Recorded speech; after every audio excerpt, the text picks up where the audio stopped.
ओम शांति। ठंडी ठंडी ओम शांति। अभी भी ठंडी ओम शांति। हाँ,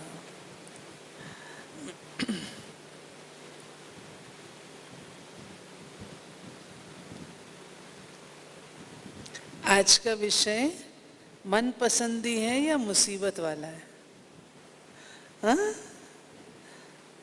मन पसंदी या मुसीबत वाला है? अभी चुप हो गए। हाँ, चुप हो गए। जो कहे मन पसंदी है वो हाथ खड़े करो, जो कहे थोड़ी मुसीबत वाला है वो हाथ खड़े करो। अच्छा, कोई के लिए मुसीबत नहीं है? एक दो, सामने भी बैठी है एक। हाँ, मुसीबत वाला है। मुसीबत। अच्छा, हम सब कहाँ बैठे हैं? हाँ, कहाँ बैठे? एक माइक मिल सकता है? हाँ, आप बोलो कहाँ बैठे हो? बाबा के घर में। और बोलो बाबा की गोद में। अच्छा, और नैनों में। और फिर तो इस सब्जेक्ट की जरूरत ही नहीं है। अगर बाबा की गोद में समाये हुए हो, नैनों में हो, फिर तो इस सब्जेक्ट की जरूरत नहीं है। हाँ? हम सब कौन है? आत्मा है। ये शरीर क्या है? आत्मा बिना शरीर बोलती है। हम सब कौन है? आप वैरायटी आंसर दो। कौन है? गॉडली स्टूडेंट है। और बोलो कौन है? कौन है? ब्रह्मा कुमार कुमारियां हैं। और अच्छा, आप सुन लो कौन है। अच्छी तरह कान खोल के सुनना। हम सब 63 जन्मों के पेशेंट्स हैं, बीमार हैं। कितने जन्म से बीमार हो? बोलो। 21 जन्मों से बीमार हो। 21 जन्म तो सही सलामत रहते हैं। 63 जन्मों के बीमार हैं। कोई बीमारी पुरानी होती है तो उसका इलाज करना पड़ता है ना। इलाज में मेहनत लगती है ना। तो किसी ने कहा कि ब्रह्मा कुमारियों का जो है योग बहुत बढ़िया है, इनका ज्ञान बहुत बढ़िया है। देखो सामने बैठते हैं, योग लगाते हैं, नैनों से दृष्टि दे रहे, ले रहे हैं। और नैनों का रस, कान के लिए अच्छे अच्छे गीत बजते हैं, कानों का रस। और अच्छी खुशबू आए, सुंदर सुंदर अगरबत्ती जगती है तो नाक का भी रस। और बढ़िया बढ़िया टोली खाने को मिलती है तो जीव का भी रस। ये बहुत बढ़िया योग है। हाँ? है ना? दुनिया के योगियों को देखो और अपन को देखो, कितना महान अंतर है। तो दूसरे ने कहा, ये किसी ने कहा व्यंग में, सार्काज्म में, टॉन्ट मारते हुए, आपका योग तो बहुत बढ़िया है, सामने बहन बैठ जाती है, दृष्टि लेते रहते हो, और दूसरे को कानों से भी अच्छा अच्छा म्यूजिक सुनते रहते हो, टोली भी मिलती है।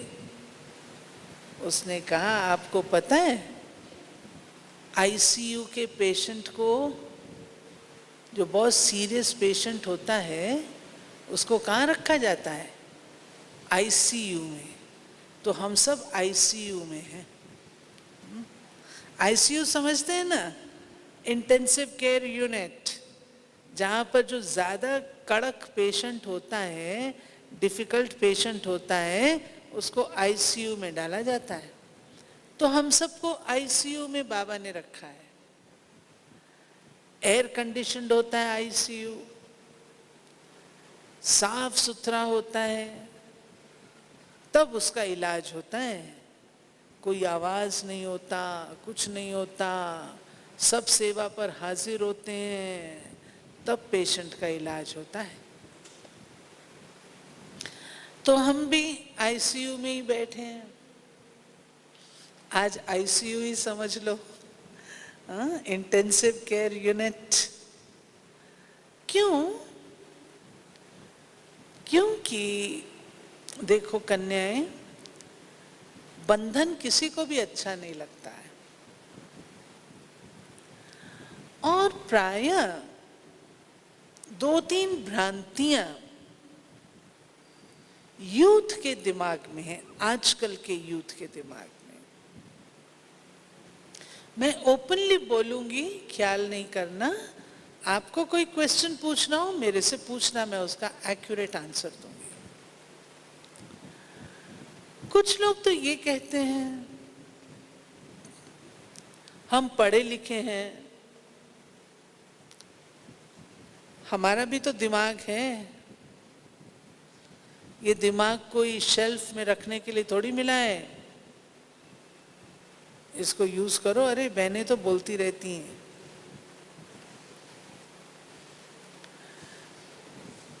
वास्तव में अगर आप याद करो श्रीमद् भगवत गीता, उसमें अर्जुन कितने सवाल पूछता है, याद है? सवाल जवाब करता है ना। वो अपने आप को बड़ा इंटेलिजेंट समझता है, खूब प्रश्न करता है। लास्ट में उसको क्या कहा जाता है? हे अर्जुन, तू अपनी पंडिताई छोड़ और जो मैं तुझे सुनाता हूं सो तो सुन, तब तेरा कल्याण होगा। इसी रीति से जब हम यंग एज में होते हैं तो हमें जब बड़े कोई बात कहते हैं तो हम क्या कहते हैं? हमें क्यों कहते हैं, ऐसा क्यों कहते हैं? हमारा भी तो दिमाग है ना। दिमाग तो हमारा है, बुद्धि हमारी अच्छी है, विवेक अच्छा है,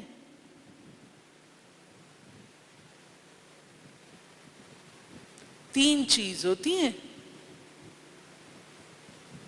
एक इंटेलिजेंस, एक इंटेलेक्चुअल और एक विवेकवान। अब बताओ, ये तीनों हैं हमारे पास? ठीक है, हम इंटेलिजेंट हो सकते हैं। क्या हम इंटेलेक्चुअल हैं? मुझे क्षमा करना, लेकिन मैं आपको रिसर्च की एक बात बता रही हूं। Intelligence is not a very big thing. जो क्रिमिनल्स होते हैं ना, क्रिमिनल्स, रिसर्च की गई है, इंटेलिजेंट तो वो भी बहुत होते हैं, बहुत इंटेलिजेंट होते हैं क्रिमिनल्स। क्या हम उनको इंटेलेक्चुअल बोलेंगे?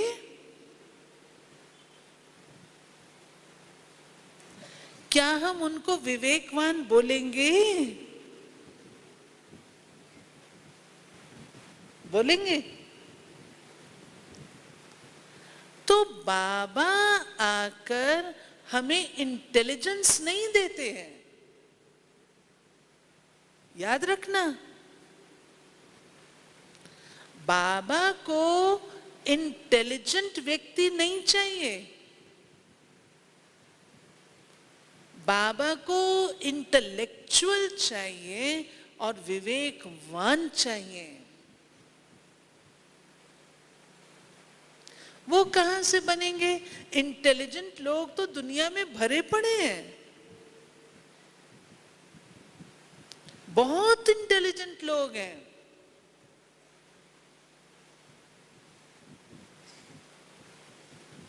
लेकिन इंटेलेक्चुअल और विवेकवान नहीं है। बाबा आके हमको थर्ड आई ऑफ इंटेलिजेंस नहीं देते, बाबा हमको आकर थर्ड आई ऑफ विजडम देते हैं। बाबा हमको आकर डिवाइन इंटेलेक्ट देते हैं, बुद्धि को दिव्य बनाते हैं।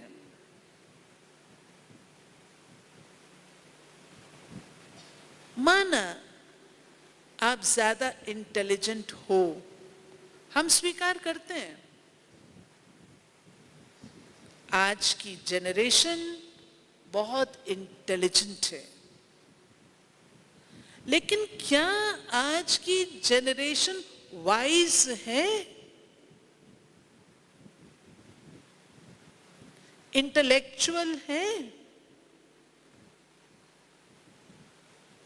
इस पर तो ना है।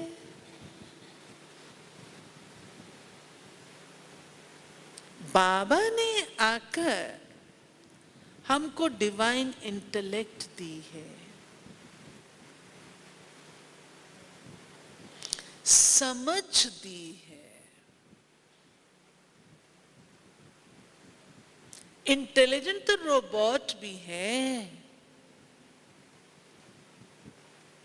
And next war is going to be the war through robots. It is going to be robotic war.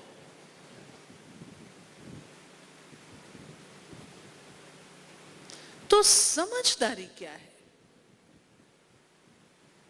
समझदारी का नाम श्रीमत है। समझदारी का नाम मर्यादा है।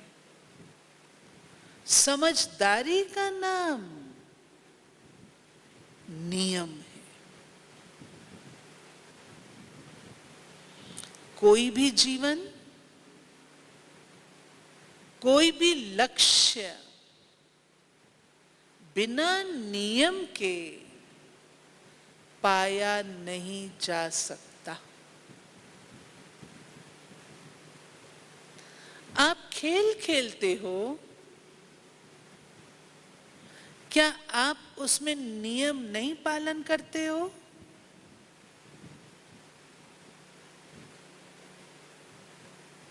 क्या आप उसमें मर्यादा का पालन नहीं करते हो? क्या आप अपने कोच का कहना नहीं मानते हो? मुझे याद है, मेरा छोटा भाई बहुत अच्छा पेस बॉलर था क्रिकेट में, 9 विकेट्स लेता था, परंतु सिलेक्शन भी हो गया उसका स्टेट टीम में। लेकिन ऐसे जब बॉयज बैठते हैं ना, आपस में वो लोग बैठे हुए थे, तो जो कैप थी ना, कैप को उसने उठा के मजाक में क्या, लेकिन वैसे ही ऐसे करके अपने फेंकी। वो चीज उसके कोच ने देख ली और उसको रिजेक्ट कर दिया। कैप गेम की निशानी है, ठीक है ना? कैप प्रेस्टीज की, आपकी गेम की, आपके टीम की, आपकी शान है। और जो बच्चा ऐसे करके फेंक देगा, उसको अगर गेम के कैप की इतनी अहमियत नहीं है, तो उसको गेम की अहमियत क्या होगी?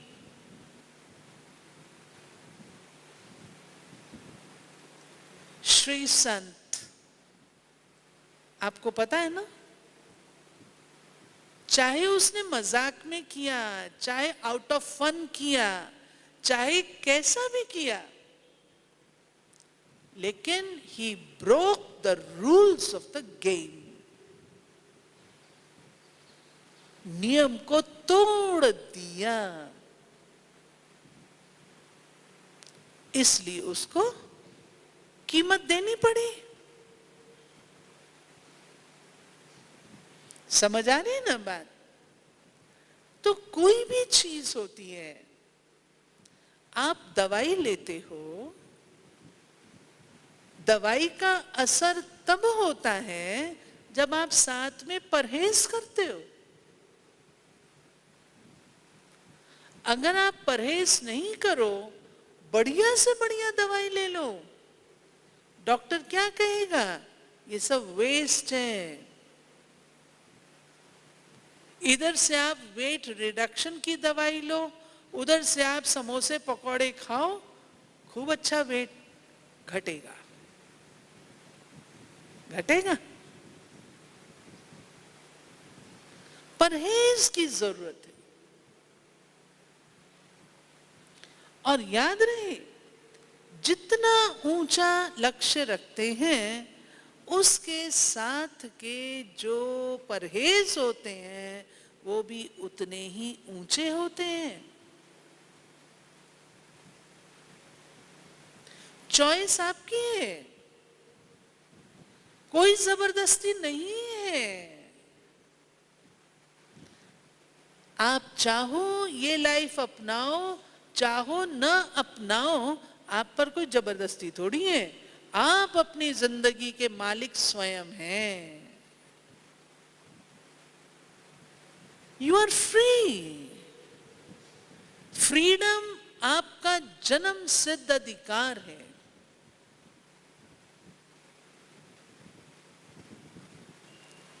और अगर फ्रीडम में,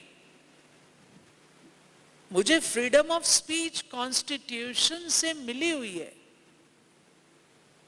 है ना? फ्रीडम ऑफ स्पीच कॉन्स्टिट्यूशन में मिली हुई है ना? अगर मैं लेक्चर देना शुरू करूं जो कम्युनली इग्नाइट करें, सांप्रदायिक दंगे हो जाएं, तो मुझे कॉन्स्टिट्यूशन प्रोटेक्ट करेगा या मुझे सजा मिलेगी? बोलो बोलो। सजा मिलेगी। क्यों? कॉन्स्टिट्यूशन ने मुझे फ्रीडम ऑफ स्पीच का राइट दिया है। It is my right. मैं जैसे चाहूं सो यूज करूं। लेकिन नहीं, राइट के साथ रिस्पॉन्सिबिलिटीज भी हैं। याद है? राइट के साथ ड्यूटीज भी हैं, राइट के साथ रिस्पॉन्सिबिलिटीज भी हैं। अगर मैं सोचूं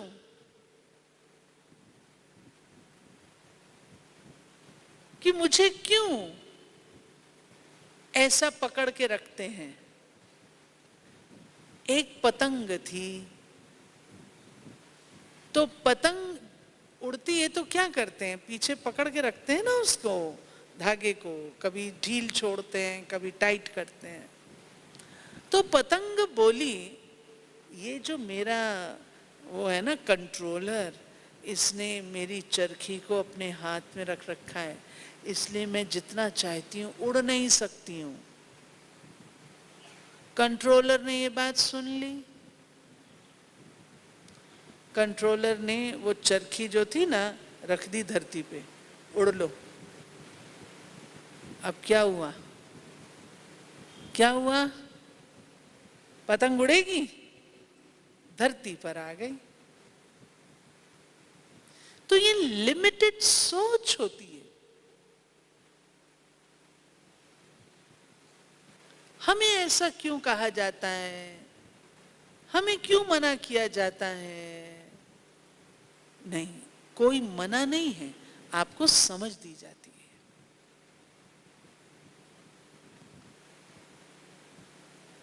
मुझे याद आता है कि जब हम ट्रेनिंग में आए ना, तो हम लोगों को कहा गया ये जो साड़ियां हैं ना, साड़ियों पे फॉल नहीं लगानी है। फॉल लगाते हैं ना साड़ी पे, फॉल नहीं लगानी है। अब हम तो एजुकेटेड थे, हमारा दिमाग स्वीकार ना करे। हम कहीं इसमें फॉल लगाने में क्या नुकसान है? फॉल लगाने से साड़ी की लाइफ बढ़ जाती है।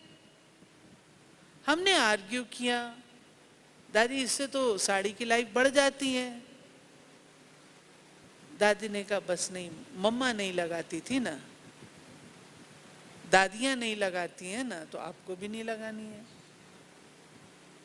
अब ये बात हमारे दिमाग में बैठी नहीं, सच्ची बात बता रही। लेकिन कुछ समय के बाद अपने आप अनुभव हुआ कि एक ब्रह्मा कुमारी और एक माता की ड्रेस, दोनों में अंतर है। ब्रह्मा कुमारी की प्लेन और माता की फॉल लगी हुई। मैंने तो फटाफट अपनी सारी फॉल्स निकाल दी।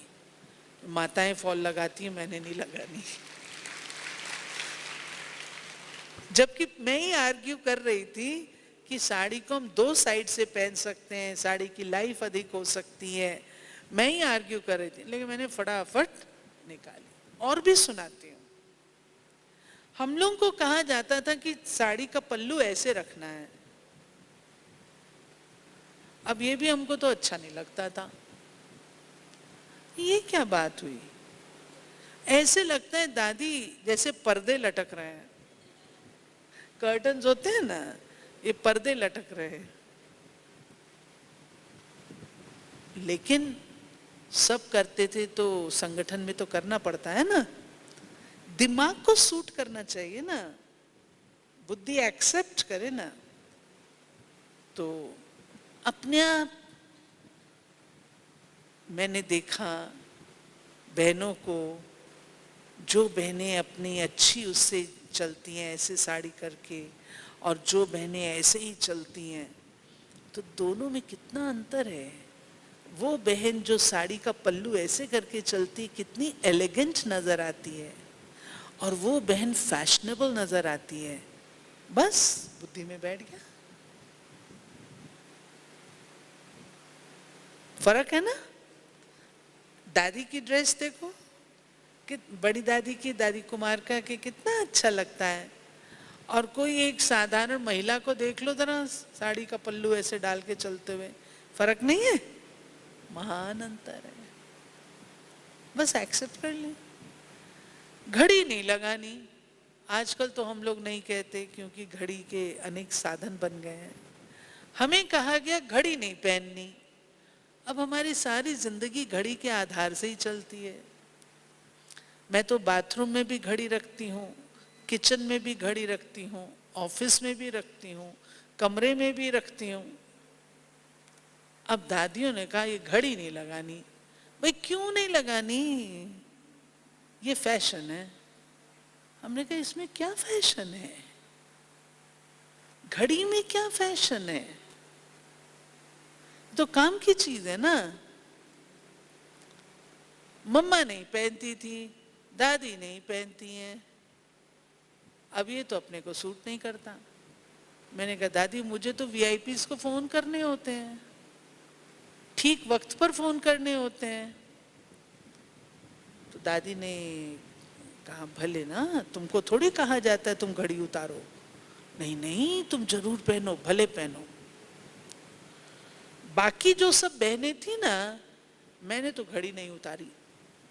बाकी जो बहनें थी ना, उन सब ने फटाफट अपनी घड़ी उतारी और दादी के आगे टेबल पर रख दी। मैंने तो भाई पहन ही रही। मैं वापस दिल्ली आई। दिल्ली में मैंने देखा ऑफिस में घड़ी लगी है, कमरे में भी घड़ी है, सब जगह घड़ी है। तो दादी ने कहा है तो अपना क्या जाता है, जरूरी थोड़ी है। यहाँ तक कि मैं घड़ी रात को सोने वक्त भी लगा के सोती थी, सिर्फ बाथरूम में उतारती थी, इतनी अच्छी लगती थी मुझे घड़ी। फिर अचानक दिमाग को आया, ये सब जगह है, काम तो अपना चलता है, काम तो अपना चलता है, तो क्या जरूरत है, उतार देते हैं। नेक्स्ट टाइम गई तो दीदी ने खास देखा मेरा हाथ कि इसने घड़ी उस समय दी नहीं थी और अभी इसने घड़ी पहनी हुई नहीं। कहती तेरी घड़ी कहाँ गई? मैंने कहा दीदी मैंने उतार दी। कहती है तेरे को थोड़ी कहा था उतारने को, तुम तो भले पहनो ना, तुमको वीआईपी सेवा करनी होती है, तुम पहनो ना। मैंने कहा नहीं दीदी काम चलता है। वो दिन, आज का दिन मैंने दोबारा घड़ी को हाथ नहीं लगाया। चाहे मैं विदेश जाऊं, चाहे मैं भारत के किसी भी कोने में जाऊं, दोबारा घड़ी नहीं पहनी। और मुझे पता है जिन्होंने उतार के दी थी उन्होंने फिर दोबारा पहन ली है। लेकिन एक बार दृढ़ संकल्प कर लिया, दिमाग में सेट हो गया, नहीं करना है सो नहीं करना है। तो जो हमको बड़े कहते हैं, प्यारी बहनों हम आपकी एज से गुजरे हैं। आज जो आप थिंकिंग करते हो ना, सोचते हो, ये सब विचार हमारे मन में भी आया करते थे। बड़े तो ऐसे कहते रहते हैं आदि आदि, नहीं, जब हम सोचते हैं उसमें कोई मीनिंग होता है। कहा जाए भाई उसके संग में नहीं आना। बाबा कहते ना, पर चिंतन न सुनो, न देखो, न बोलो। अब अगर कोई बड़ा कहता है वे फलाने के संग में नहीं आना, तो नहीं आना है ना। बड़े जब इतने सबकी सेवा करते हैं और उससे मुझे प्रोटेक्ट रहने को कहते हैं, तो मैं समझू ना कोई कारण होगा। बड़ों का फर्ज नहीं है कि मुझे बताएं कि क्यों मुझे उससे सावधान रहना है। क्यों आपको बताएंगे, आपके मन में वो संकल्प आ जाएगा ना उसके बारे में, आपकी थिंकिंग उसके प्रति नेगेटिव हो जाएगी ना। तो बड़ों का काम ये नहीं है, बड़ों का काम इशारा देना है, इशारा देना है। और हमेशा हमको बड़ों ने सिखाया, संग किसका करो?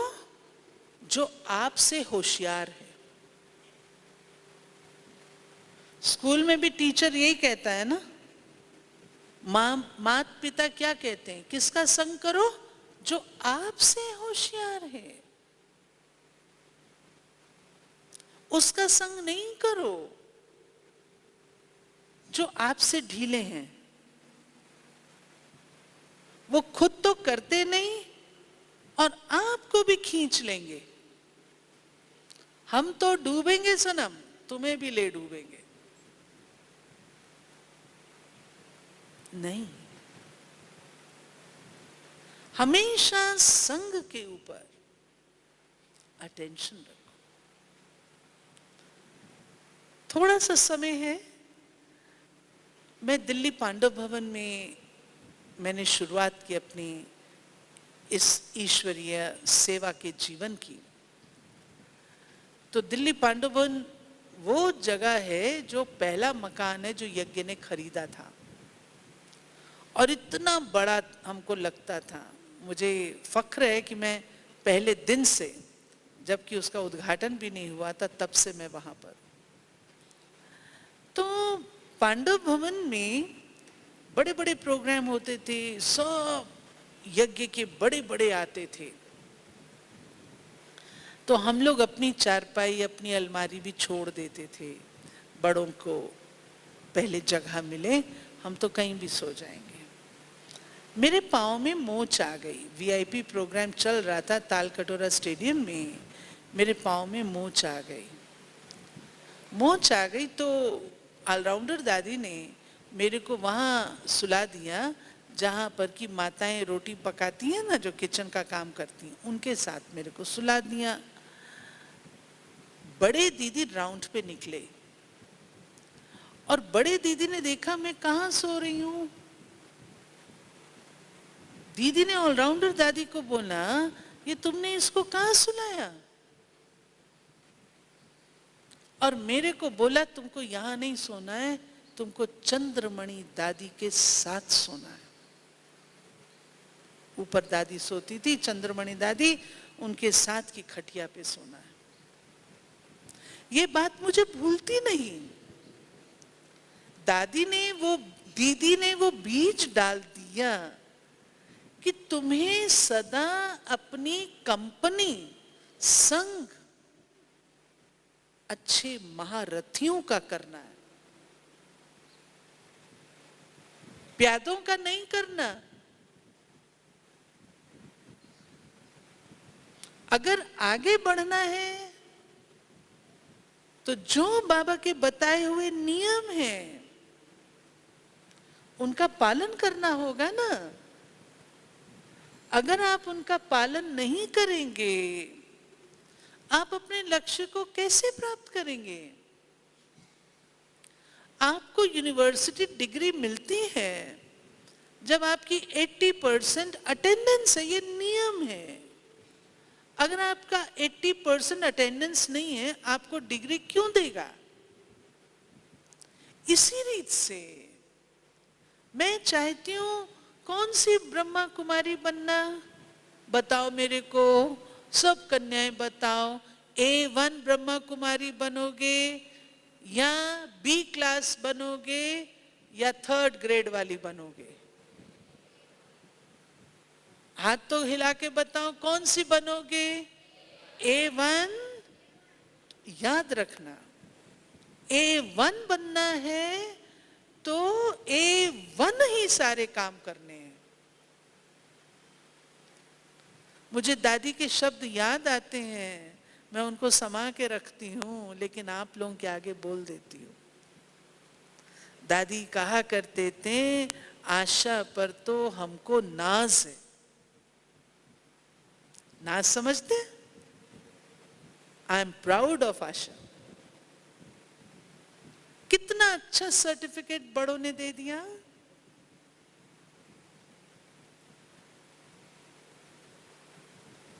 ऐसा सर्टिफिकेट लो जो बाबा दादी जानकी को देता है, वो सर्टिफिकेट लो। छोटा मोटा किया सो क्या किया, लो तो बड़ा लो ना। जब मैंने लक्ष्य रख लिया तो मुझे चाहे दिन रात हो जाए, रात दिन हो जाए, आसमान धरती पर आ जाए, मैं अपने नियम और मर्यादा से कॉम्प्रोमाइज नहीं करूंगी। मर्यादा का पालन, नियम का पालन मेरी शक्ति है। जब आपके पास ये शक्ति होती है, आपको रावण छू नहीं सकता। सीता, उसको रावण ने कितना फुसलाया, आ जाओ बाहर, वो नहीं आ रही थी। और वहां क्या दिखाते हैं, जैसे मर्यादा की लकीर को पार करने की रावण कोशिश करता था, तो मर्यादा की लकीर से क्या निकलता था? आग निकलती थी। रावण डर जाता था, पक्का था उसको कि ये लकीर के अंदर मैं जाऊंगा तो मैं जल जाऊंगा, भस्म हो जाऊंगा। लेकिन उसने युक्ति रची कि दान देना है, भिक्षा देनी है तो लकीर पार करके आओ, और सीता फंस गई। हमारे साथ यही होता है। माया रावण हमें हमारे नियम और मर्यादा से छुड़ाना चाहती है। कन्याएं याद रखना, दुनिया में सोने के हिरण हैं, एक नहीं अनेक हैं, लेकिन हमने सोने के हिरण के वशीभूत नहीं होना।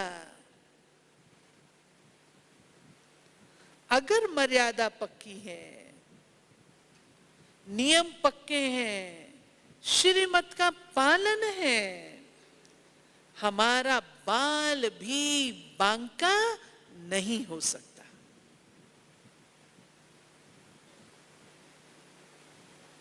लेकिन उसमें ताकत चाहिए।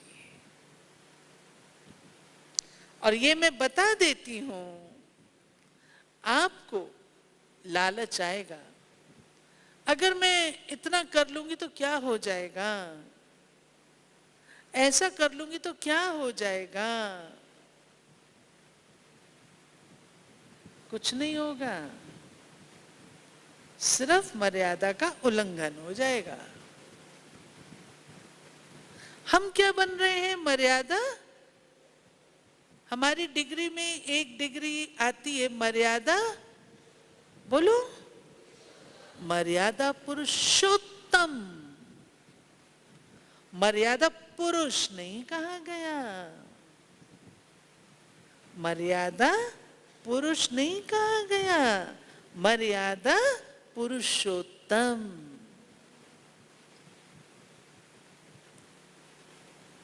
आपको बड़े कहें आपको ये काम करना है, ओके।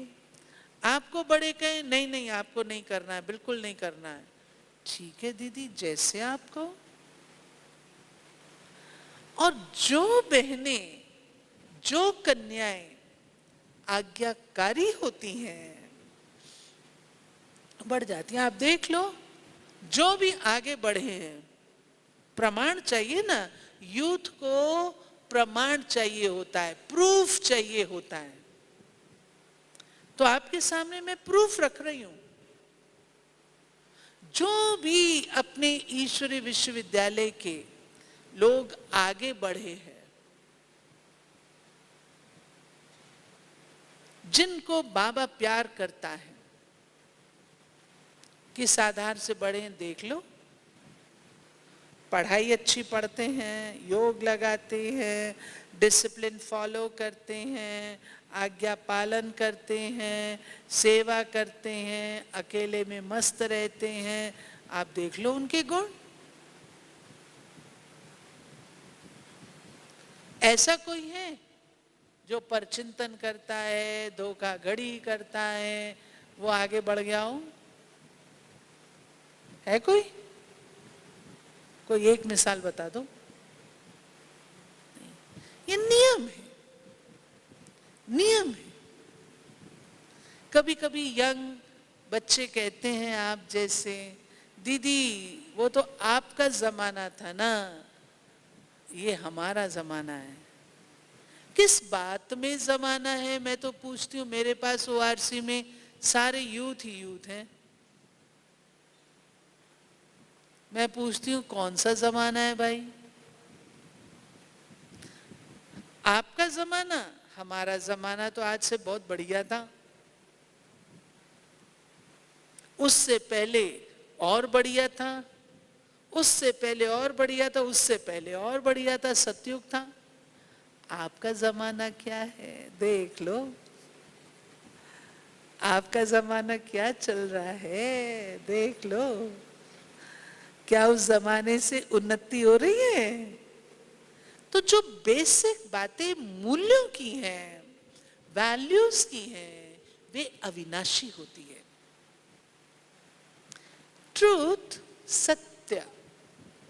सत्य आज से 4000 पहले भी सत्य था, अच्छी चीज मानी जाती थी। 2000 पहले भी अच्छी चीज मानी जाती थी, आज भी अच्छी चीज मानी जाती है। कोई कहे सत्य बुरी चीज है, कोई कहेगा प्रेम आज से 5000 साल पहले भी अच्छा था,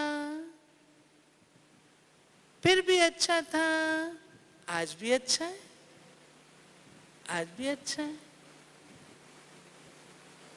किसी को घृणा अच्छी लगती है, किसी को क्रोध अच्छा लगता है।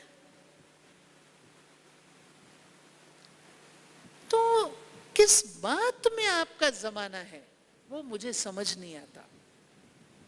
समझा दो कोई जना तो समझ लूंगी, लेकिन ये मेरी समझ के बाहर है। क्योंकि मूल्य जो हैं वो वही पहले भी थे, आज भी हैं और फिर भी रहेंगे। बेसिक ट्रूथ है।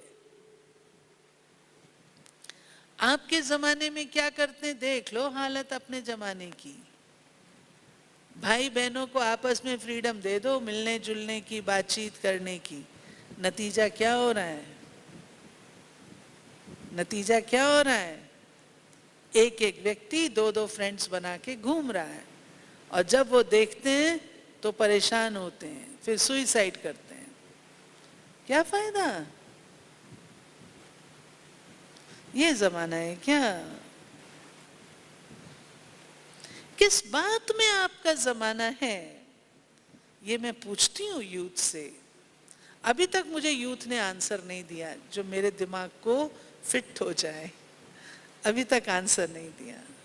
किस बात में? आपका जमाना, हमारा जमाना, हम सबका एक ही जमाना है। अगर बिजली के सॉकेट में उंगली डालने से शॉक लगता है तो वो 64 साल के बुजुर्ग को भी लगेगा और 19 साल की कन्या को भी लगेगा। लगेगा? क्या वो 19 साल की कन्या को छोड़ देगा? वो ज्यादा पावरफुल है। 64 साल का बुजुर्ग तो बेचारा ढलक गया। 19 साल का तो यूथ अच्छा है ना, उसको बिजली का शॉक नहीं लगेगा। होगा? नहीं होगा ना। तो समझदारी किसमें है? समझदारी है अपने आप को फ्रीडम सहित ठीक रास्ते पर चलाना। आप रेस खेलते हो, दौड़ते हो, आपको अपना ट्रैक, उसका बंधन रखना पड़ता है कि नहीं रखना पड़ता? बोलो। आप चेंज कर लो अपना ट्रैक, फाउल कर देंगे। स्विमिंग करते हो, अपने ट्रैक में रहते हो कि नहीं रहते हो? आप दूसरे के ट्रैक को क्रॉस कर जाओ, ओम शांति छुट्टी। हर चीज का नियम है। ये सृष्टि ही नियम और मर्यादा से चलती है। आज हर चीज ने, इंसान ने मर्यादा तोड़ी है तो प्रकृति ने भी मर्यादा तोड़ी है। अगर आज उत्तराखंड में हमने पेड़ न काटे होते, इतने मकान न बनाए होते तो इतना नुकसान न होता। आज हमने लोभवश प्रकृति को इतना एक्सप्लॉइट न किया होता तो प्रकृति हमसे बदले नहीं लेती। हमने नियम तोड़े हैं, प्रकृति के नियम तोड़े हैं। इसलिए ब्रह्मा कुमारी लाइफ में या ब्राह्मण जब हैं हम कन्याएं, अपने लाइफ में ये जो नियम और मर्यादाएं हैं इसको हम बंधन न समझें, इसको हम अपना श्रृंगार समझें। ये मेरा श्रृंगार है और श्रृंगार सदा प्यारा होता है। बाबा को श्रृंगारी हुई मूर्त अच्छी लगती है,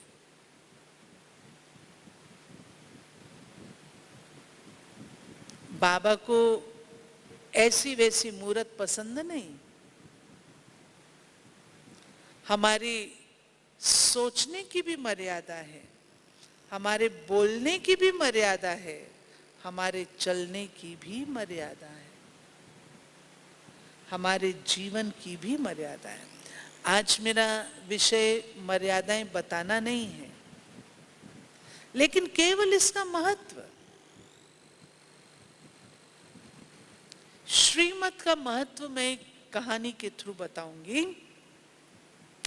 कहते एक बार श्री कृष्ण के साथ पांडव जाते हैं। पांडव कहते श्री कृष्ण को हमको पिकनिक कराने ले चलो। तो श्री कृष्ण कहते चलो, लेकिन मेरी 2 शर्तें हैं। एक शर्त तो ये है कि तुम चलोगे और पीछे मुड़ करके नहीं देखोगे, ठीक है? और दूसरी शर्त ये है कि वहां तुम पेड़ से फल नहीं तोड़ोगे। 2 शर्तें हो गई। पांडव चले, श्री कृष्ण चले। जब चल रहे थे तो उनके साथ द्रौपदी भी हमेशा जाती थी। तो पांडव तो फास्ट फास्ट जा रहे थे, द्रौपदी बेचारी इतना फास्ट नहीं जा सकती थी, लेकिन उसकी जो पायल की आवाज थी ना, उससे पांडव समझ रहे थे कि द्रौपदी आ रही है। तो वो तो पीछे मुड़ के देखे नहीं, लेकिन द्रौपदी को पांडव दिखाई नहीं दे रहे थे। आगे निकल गए थे ना पांडव। पांडव तो उसके पांव की झनकार से समझ रहे हैं, लेकिन द्रौपदी को पांडव नहीं दिख रहे थे। तो द्रौपदी ने क्या किया? वापस घर आ गई। मुड़ गई ना, घर आ गई। घर आ गई तो छत पर गई, बाल बाल धोए, छत पर गई, आराम से बैठी। इतने में ही कर्ण भी कजन था ना पांडवों का, कर्ण युद्ध की ड्रेस पहन करके घोड़े पे सवार होके निकलता है। तो द्रौपदी के मन में ख्याल आता है कि कितना शूरवीर लग रहा है। बात पूरी हो गई।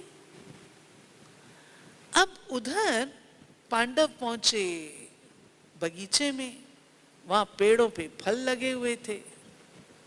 अब भीम को तो भूख लग गई। तो भीम को जो भूख लगी, उसने देखा बढ़िया बढ़िया फल, तो उसने क्या किया? फल तोड़ लिया। जैसे ही तोड़ा, उसको याद आया, अरे भगवान ने मना किया था कि फल नहीं तोड़ना। तो उसने क्या किया? अब सोचा मैं क्या करूं। गया अपने बड़े भाई युधिष्ठिर के पास कि युधिष्ठिर बुद्धिमान है, शायद वो मुझे कोई रक्षा का तरीका बताए। युधिष्ठिर ने बोला, ये तो तुमने बहुत बड़ी गलती कर दी, अब क्या किया जाए?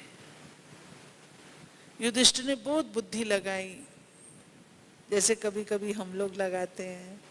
बहुत बुद्धि लगाई और बोले ऐसा करते हैं, ये फल ना पहले भगवान को भोग लगाते हैं। भगवान कृष्ण है ना, उसको भोग लगाते हैं, वो खा लेगा तो हम सब बच जाएंगे। ठीक है। 5 पांडव गए और श्री कृष्ण के आगे फल रखा, भगवान भोग स्वीकार करिए। तो कृष्ण को तो आज पाठ पढ़ाना था।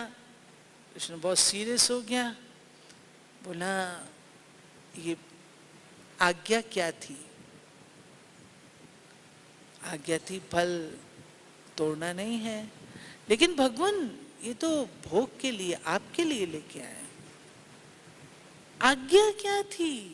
श्रीमत क्या थी? तोड़ना नहीं है। अच्छा, अब जाओ और ये फल जहां से तोड़ा है वहां वापस लगा करके आओ। गए पांचों पांडव, लगाने लगे, लगता है फल आया। हाँ, उन्होंने बोला, श्री कृष्ण ने, ये फल वो लगा सकता है जो बिल्कुल पवित्र है। तो सबने ट्राई किया, नहीं लगा। अर्जुन निशानेबाज बढ़िया नंबर 1, उसने ट्राई किया, फिर नहीं लगा। युधिष्ठिर सत्यवादी, उसने ट्राई किया, नहीं लगा, आ गया वापस। तो पांडवों ने सोचा हमारे साथ द्रौपदी भी तो है, हमारी फैमिली की है, तो हम द्रौपदी को बुलाते हैं। द्रौपदी को लाया गया। तो द्रौपदी ने जो ही वो फल ऐसे किया, जरा सा टच किया, नीचे आ गया। द्रौपदी तो रोए रोए रोए रोए, हे भगवान, ये मेरा कैसा तिरस्कार, मेरे पतियों के सामने तिरस्कार, मेरा क्या दोष है, मैंने क्या पाप किया। कृष्ण बोले, द्रौपदी, रुदन करने की जरूरत नहीं है। आज्ञा क्या थी? आज्ञा थी पीछे मुड़कर नहीं देखना। तुम पीछे मुड़ी, फिर क्या हुआ, फिर क्या हुआ, फिर क्या हुआ, करते करते श्री कृष्ण उसको उस पॉइंट पर ले आया जहां द्रौपदी के मन में ये संकल्प आया था कि कर्ण कितना स्मार्ट लग रहा है, शूरवीर स्मार्ट लग रहा है। आपकी भाषा में स्मार्ट, शूरवीर लग रहा है। तो ये है कहानी। अब कोई अर्जुन नहीं था, कोई कृष्ण नहीं था, द्रौपदी नहीं था, हम सब हैं। हमारे ऊपर कहानी है ना। तो पहली बार हमको मुड़ करके, एक बार आगे बढ़े हो ना, मुड़ के नहीं देखना है। आपको कोई कितना भी खींचे, कितना भी आपको लोलुपता मिले, लोभ मिले, आकर्षण मिले, आपकी आंख किसी में भी डूबनी नहीं चाहिए। आजकल एक रिवाज है यूथ के लाइफ में, किसी ना किसी को अपना हीरो बनाते हैं। हीरो समझते हो ना? भाइयों की बात नहीं कर रही हूं, कोई ना कोई बहन को बना लेंगे अपना हीरो, फलाने को हीरो, फलाना सो एंड सो। अरे कोई बात अच्छी लगती, इसका अर्थ ये थोड़ी कि आप उसके पुजारी बन जाओ। आप अपने स्वमान में रहो ना। आपकी कोई प्रेस्टीज नहीं है, कोई सेल्फ एस्टीम नहीं है। पैरासाइट हो, जो पैरासाइट होता है वो दूसरे के आधार से जीता है। आप कौन हो? आपका कनेक्शन बीज रूप बाबा से है। उस बीज से जो मर्जी लो, व्यक्ति विशेष से नहीं। तो कहानी ने शिक्षा दी, पीछे मुड़ के नहीं देखना। दूसरा, कभी किसी से प्रभावित नहीं होना। चाहे कोई कितना ब्यूटीफुल है, कितना अच्छा स्पीकर है, कितना ही है, आपने किसी से प्रभावित नहीं होना। तीसरी बात, कदापि आज्ञा का उल्लंघन नहीं करना। मैंने तो बचपन में ये कहानी सुनी थी, मुझे बहुत प्रिय लगी और इसको मैं हमेशा सुनाती हूँ। जब ये विषय मुझे मिलता है मैं ये कहानी ज़रूर सुनाती हूँ। ठीक है बहनों? तो इसलिए एक चीज़ अगर आप प्रॉमिस कर सको दिल से, हमेशा बड़े क्या कहते हैं उसको अच्छी तरह से समझो। हम सब ने आपकी स्टेज क्रॉस की है, ऐसे नहीं हमने नहीं किए, हम सब ने क्रॉस किए। ऑलराउंडर दादी रहती थी गुलजार दादी की मदर पांडव भवन में, और ऑलराउंडर दादी से मैंने कहा, कभी कहती थी कोई बात, दादी कहती थी आशा फायदा नहीं है। तो हम तो यूथ थे ना, दादी जाने दो ना, छुट्टी दो ना, आपके छुट्टी के बिना तो मैं नहीं जाऊंगी लेकिन छुट्टी दो ना। तो दादी मजबूरी में छुट्टी दे देती थी, फिर मैं देखती थी वो सेवा सफल होती ही नहीं थी। जहां बड़ों का आशीर्वाद नहीं है, जहां बड़े समझते हैं इससे लाभ नहीं है, तो हमें समझ लेना चाहिए। मुझे किचन का बहुत शौक था, जैसे सबको होता है रेसिपीज वगैरह, यंग एज में सभी को होता है। तो मैं गई नैरोबी में, नैरोबी में वहां पर जानकी दादी भी आए थे। तो वो सतरफेनी होती है ना, वो वहां पर कोई माता ने बनाई। मैंने कहा मेरे को रेसिपी दो, मैं सीखूंगी कैसे आपने बनाई। उसने अपने घर में इनवाइट किया, लोग गए। तो जाने से पहले दादी जानकी ने कहा, आशा किस लिए जा रही हो? मैंने कहा दादी वो सतरफेनी बना रही है तो मेरे को सीखना है। दादी ने कहा फालतू, तुम कभी नहीं बनाएगी। वो जो वरदान मिला, मैं गई सीखने, आज दिन तक मैंने सतरफेनी नहीं बनाई। बड़ों की आपका काम क्या है और कहां आप जा रहे, तो बड़ों को ज्यादा समझ है ना हमारे बारे में। और सच बताऊं, वो रेसिपी मेरे से किसी ने ली, उसने भी वापस नहीं कि वो रेसिपी ही गुम हो गई। ये है, छोटी सी बात है, लेकिन इट रीइंफोर्सेस कि जो बड़े कहते हैं उसे चुपके सुन लो, सुन लो। बड़े जो भी कहते हैं ना, सुन लो, उसके पीछे रहस्य है। वो क्या रहस्य, उसे अंडरस्टैंड करो। बड़े आपको आगे बढ़ा के राजी है ना, आप बड़ों के हैंड्स हैं। बड़े आपको आगे बढ़ा के खुश हैं, लेकिन मनमाने रीति से नहीं। दूसरी बात, जिस मंदिर में रहते हो, जिस यज्ञ को बिलोंग करते हो, कभी इसके ऊपर कलंक मत लगने देना। कोई ये ना कहे ये आई थी ना, ये ऐसा काम करके गई। कलंक नहीं लगने देना।